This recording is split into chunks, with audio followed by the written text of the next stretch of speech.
আমি এখানে ইংরেজি ডিপার্টমেন্ট 12 ব্যাচের স্টুডেন্ট।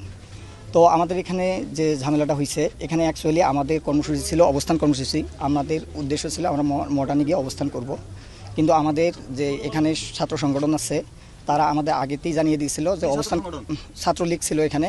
তো ওরা আমাদের জানিয়ে দিছে যে এখানে হচ্ছে আপনাদের অবস্থান কর্মসূচি করা যাবে না, আপনারা হচ্ছে পদযাত্রা করেন। আমরা সেটাতে একমত হয়ে আমরা এখানে পদযাত্রা করার জন্য ইচ্ছুক ছিলাম, কিন্তু তার পরবর্তীতে আমাদের আরও ফোর্স করে আমাদের যে সবার সাথে কথা ছিল আমরা হচ্ছে পদযাত্রা করে চলে আসব।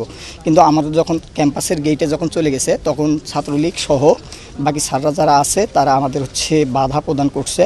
স্যাররা অ্যাকচুয়ালি যখন সামনে আছে তখন পিছন থেকে এবং তাদের যারা তৃতীয় পক্ষ ছিল তারা স্যারের উপর আক্রমণ করে সেই দায় আমাদের সাধারণ শিক্ষার্থীদের উপর চাপানোর চেষ্টা করছে।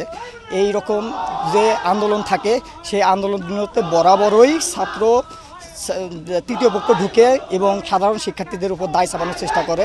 তাই আমি আপনাদেরকে নিশ্চিত করতেছি যে এখানে না, এখানে আমাকে ছাত্রলীগের সভাপতি আমাকে চর থাপ্পড়ে মারছে। এখানে উনি আমাকে নিজে স্টিল আমাকে